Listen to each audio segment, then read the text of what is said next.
I used to believe my life was boring in the best possible way. I'm a 38-year-old man, born and raised in the Midwest, the kind of place where neighborhoods look identical and everyone waves even if they don't know your name. I worked my way up from an entry-level analyst to a senior operations manager at a mid-sized logistics company. It wasn't glamorous, but it paid well. I had a 401k I actually contributed to. I had health insurance that covered more than the bare minimum. I had a wife of 12 years and 2 kids who thought I was a superhero because I could flip pancakes in the air on Saturday mornings. We lived in a 4-bedroom house in a quiet suburb outside Columbus. White siding, blue shutters, a maple tree in the front yard that turned red every October.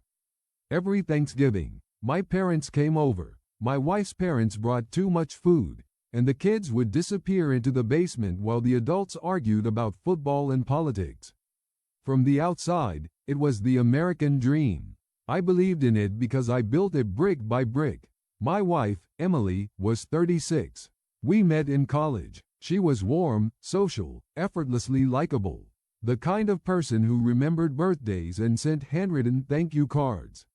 She worked an hour at a tech consulting firm downtown. She always joked that her job was putting out fires started by men in suits with egos. We weren't perfect, but we were solid. Or at least, that's what I told myself. The first crack wasn't dramatic. It was quiet, subtle, the kind of thing you ignore because acknowledging it would mean questioning everything. Emily started guarding her phone. Not in an obvious way at first. Just little movements, turning the screen down when I walked into the room, taking calls in the garage instead of the kitchen, setting her phone face down on the nightstand, something she'd never done before. I noticed it the way you notice a weird noise in your car. You tell yourself it's nothing because the alternative is expensive and terrifying. Then there were the transactions.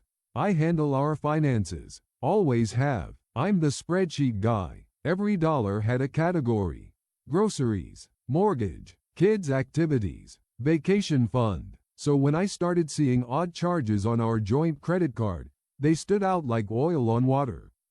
Hotel bars, downtown restaurants on nights she claimed she worked late, Uber rides that didn't line up with her office address.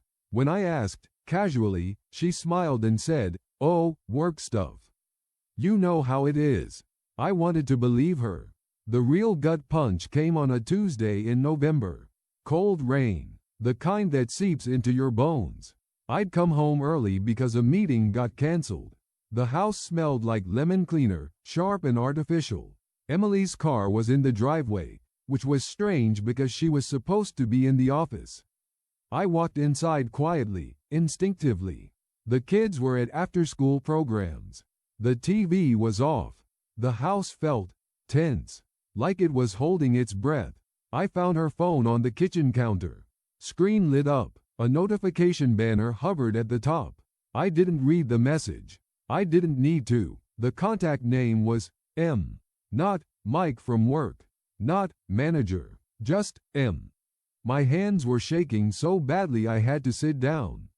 My heart was pounding in my ears. I remember thinking, this is the moment. This is the moment your life splits in two. I unlocked the phone. I know some people will judge me for that. I don't care. The messages weren't graphic. They were worse. I miss you already. Last night was perfect. I hate pretending we're not real. There were photos. Not explicit, but intimate. Her laugh. Her hand on his chest. A hotel room I didn't recognize. I felt like I was watching my own life through frosted glass. I didn't confront her. Not then. I put the phone back exactly where it was. I sat at the kitchen table until my coffee went cold. When she came downstairs, smiling, asking why I was home early, I smiled back. Inside, something broke that never healed the same way again. That night, lying next to her in bed, I listened to her breathe. I stared at the ceiling fan. I thought about the years, the kids, the house, the life I thought I had earned. I didn't sleep. Update 1: I didn't confront Emily because, strangely enough, anger wasn't what I felt. It was fear. Confronting her would mean detonating my life before I knew where the shrapnel would land. Before I understood how deep the rot went. Before I could protect my kids, my finances, my sanity. So instead, I did what I've always done when faced with uncertainty. I gathered data. Every morning, I woke up with a pit in my stomach that felt like hunger but never went away. I brushed my teeth beside her, watching her reflection in the mirror, wondering how long she'd been practicing this double life. I started noticing details I'd ignored for years. The way she rehearsed excuses under her breath, the sudden defensiveness when I asked about her day, the way her laughter felt half a second delayed, like a bad dub. At work, I stared at spreadsheets without seeing them. At night, after everyone was asleep, I sat in the dark living room scrolling through screenshots, forcing my brain to stay analytical while my chest felt like it was collapsing inward. That's when I found Mark. I didn't need to be a detective. Emily had gotten sloppy. His name showed up on calendar invites, Slack notifications, expense approvals. When I Googled him, it was like opening a window into a parallel version of my own life. Married, 2 kids, suburban home, family Christmas card posted online with the caption, "So grateful for this crew, red heart." I stared at that picture longer than I should have. Reaching out to Sarah felt like stepping off a cliff. I wrote the message, deleted it, rewrote it, softened it, hardened it again. My hands were shaking when I finally hit send. Her reply came faster than I expected. "Sarah, I thought I was losing my mind. Yes, please, we need to talk." We chose a Starbucks because it was neutral ground, public, anonymous, forgettable. December had settled in fully by then. Gray skies, slush piled along the curves. The world felt drained of color. I arrived early, ordered black coffee I didn't drink. When Sarah walked in, I recognized her immediately, even though we'd never met. She looked like someone who hadn't slept properly in months. Shoulders slightly hunched, eyes scanning the room like she expected danger. We sat across from each other, hands wrapped around warm cups like lifelines. For a long moment, neither of us spoke. Then she said, quietly, "How long have you known?" "I don't know how long I've known," I replied. "But I've suspected for about a month." She nodded. "I've suspected for over a year." That sentence landed like a punch. She showed me her phone first. Messages Mark had forgotten to delete. Hotel confirmations forwarded to a burner email he didn't know she had access to. Lies stacked on lies. I showed her mine. The similarities were eerie. Same excuses, same phrasing, same timing. It was like they were reading from a shared script. Sarah pressed her lips together, blinking fast. "So it wasn't just physical," she said. "He told me I was paranoid, that I needed therapy." Emily had said the same thing to me. That's when something shifted between us. We weren't just victims anymore. We were witnesses. Over the next several weeks, we became reluctant collaborators. We didn't meet often, maybe once a week, but we talked constantly. Late-night texts when the house was quiet. Midday calls whispered from parked cars. We shared screenshots, timelines, receipts. Every new discovery hurt, but it also sharpened the picture. And then we found the money. Sarah noticed irregular reimbursements on Mark's company card, expenses that didn't line up with any real client. I cross-referenced them with Emily's HR approvals. Same dates, same signatures, hotels listed as client travel, fancy dinners logged as team morale events. Thousands of dollars siphoned away while we clipped coupons and planned modest vacations. I remember sitting in my car after one of those calls, hands gripping the steering wheel so tightly my knuckles went white. My breath came in shallow gasps. I wasn't just betrayed emotionally. My entire life had been quietly looted. "They think they're smarter than everyone," Sarah said once, her voice flat. "They think no one will ever compare notes."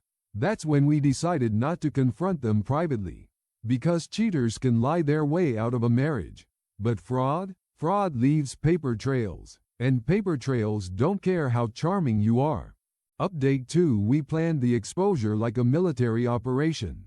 No emotions, no improvisation. Christmas was strategic. The company holiday party meant witnesses, executives, HR, and zero opportunity for quiet damage control.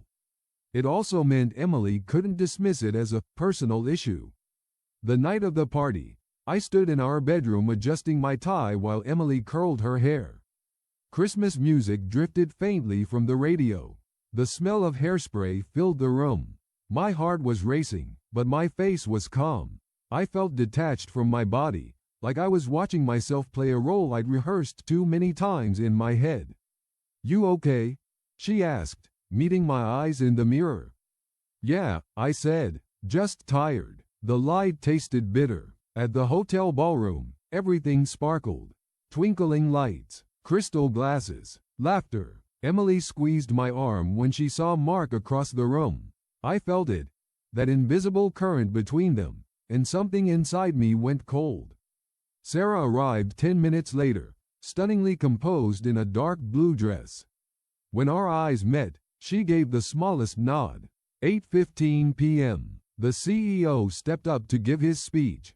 Glasses clinked. Conversations hushed. Sarah moved first. She walked straight up to the CEO, folder in hand, her posture steady. I followed seconds later, placing my own folder beside hers. "What's this?" the CEO asked quietly. "Evidence," Sarah said, "of an ongoing affair, expense fraud, and HR misconduct."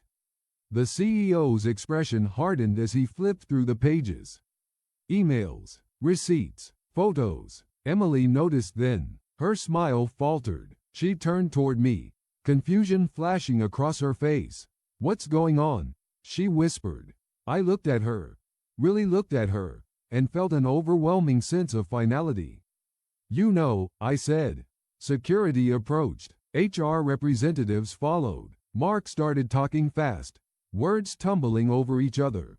Emily stood frozen, her mouth opening and closing like she couldn't find the right script. When security escorted them out, the room remained eerily quiet. In the hallway, Emily finally broke. "Please," she said, her voice cracking. "Not here. Not like this." I felt my chest tighten, not with pity, but with exhaustion. "You made this public," I replied. "We're just telling the truth." She reached for my arm. I stepped back. "I can explain," she whispered. I shook my head. "I don't need explanations anymore. I needed honesty. You chose something else." Her eyes filled with tears. For the first time in months, I felt in control. Not powerful, not victorious, just done. As I walked away, the music swelled behind me, cheerful, hollow, absurd. Snow had started falling outside, soft and quiet, like the world was trying to cover everything up. I didn't look back. Final update: the divorce was brutal, but clean. Infidelity clause. Financial misconduct. I got the house. Primary custody. She moved into a one-bedroom apartment near the city. Mark was fired, blacklisted in his industry. Their affair didn't survive unemployment and legal fees. Emily lost friends, lost her job, lost the narrative. It's been 10 months now. The house smells like coffee and laundry detergent. The kids are laughing downstairs. I still have bad days. Nights where the ceiling fan feels too loud. But I'm healing. I learned that love isn't proven by endurance. It's proven by honesty. And I learned that sometimes, losing everything is the only way to find yourself again.